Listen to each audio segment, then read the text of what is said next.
कांग्रेस जो है दो तरह की नीति अपना करके आगे काम कर रही है।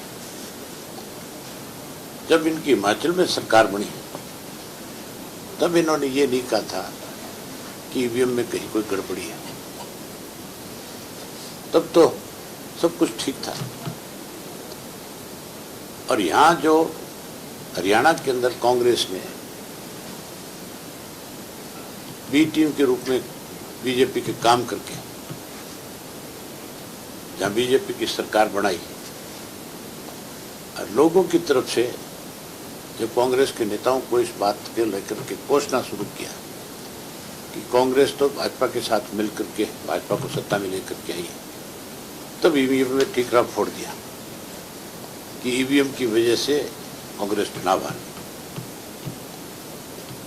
तो फिर कांग्रेस ने हिमाचल में कैसे मान लिया ईवीएम ठीक है, वहां पे भी नहीं मानना चाहिए था। बैठक हुई है पार्टी की, क्या चर्चा की गई आगामी दिनों में किस तरीके से संगठन काम करता है? हमने आज विशेष रूप से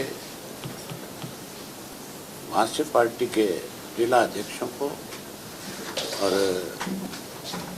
शहरी अध्यक्ष जो हमारे उनको बुलाया, जहाँ जहाँ पे नगर परिषद के आपके म्यूनिसिपल कमेटी के और मेयर के जो चुनाव होने हैं कि वहाँ पे हमें चुनाव सिंबल पे लड़ना है या फिर सिंबल के बिना किसी साथी को चुनाव में खड़ा करना है। इसके ऊपर आपस में बैठ करके आज हमने अपना विचार विमर्श किया है और उसमें यही तय हुआ है कि अगले 2 दिन के अंदर वो अपने यहाँ से कौन कौन कैंडिडेट होंगे चुनाव लड़ने वाले, उनसे बातचीत करके वो हमें अवगत करा देंगे और जहाँ जरूरी होगा सिंबल पे लड़ना वहाँ जरूर सिंबल पे लड़ेंगे। और कोई ऐसी जगह भी आ सकती है कि जहाँ हमारी विचारधारा का व्यक्ति हो जो हमारे से समर्थन लेकर के चुनाव लड़ना चाहता हो, वो अपने आप को समर्थित उम्मीदवार के रूप में खड़ा करेगा तो उसकी सपोर्ट भी करेंगे। ये हमने आज इस पर फैसला लिया है। दूसरा एक और फैसला जो हमने किया है कि हमारे पार्टी के सीनियर जो साथी हैं उनको हमने 4-4 जिले दिए हैं, जो जिलों में जा कर के इंडियन नेशनल लोकदल पार्टी के जितने भी पुराने साथी हैं, चाहे वो चौधरी देवीलाल के वक्त के हैं, चाहे चौटाला साहब के साथ रहे हैं, जो किसी वजह से आज निष्क्रिय हैं,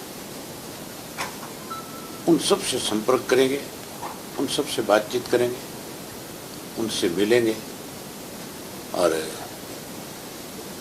उसके बाद फिर हम अपनी पार्टी का नए सिरे से संगठन बनाने का काम करेंगे।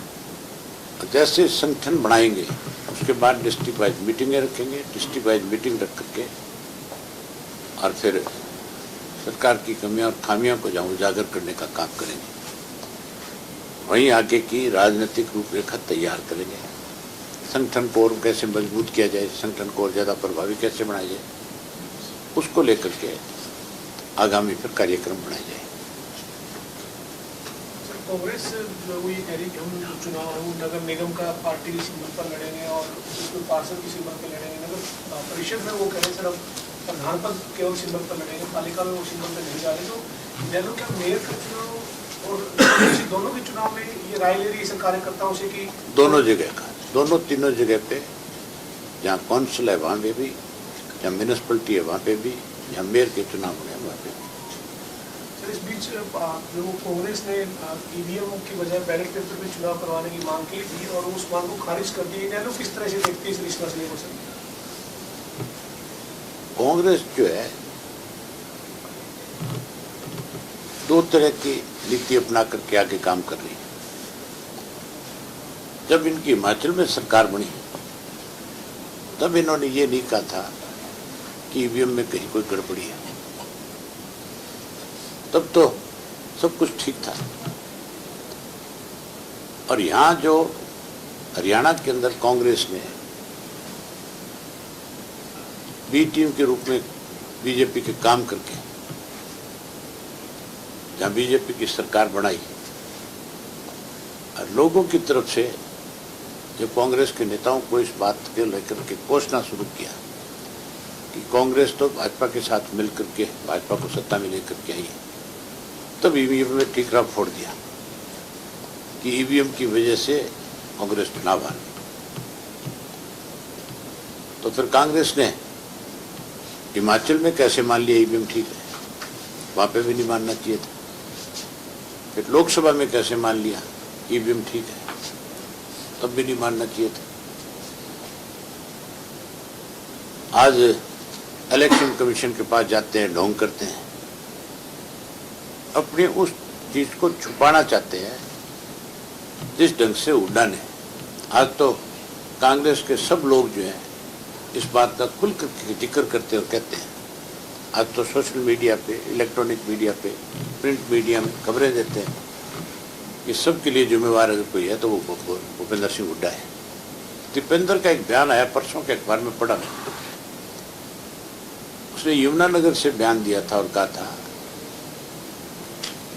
कि दिल्ली में जो आप पार्टी आ रही है, अगर वो इंडिया गठबंधन के साथ चुनाव लड़ती तो भाजपा सत्ता में नहीं आती।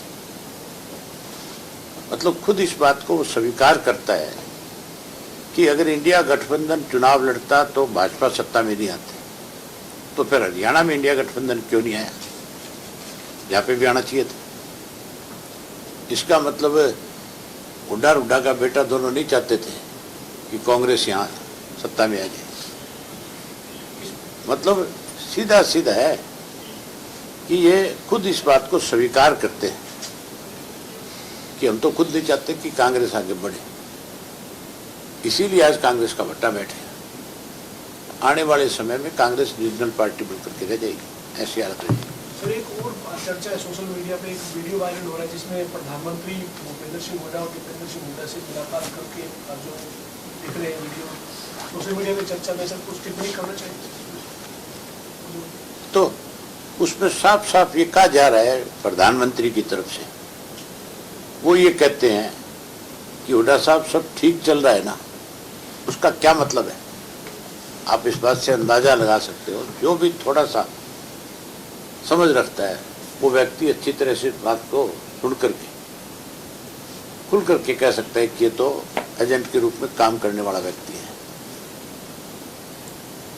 सब ठीक है, सब ठीक का मतलब ईडी उडी सब ठीक चल रहा है अब तक है।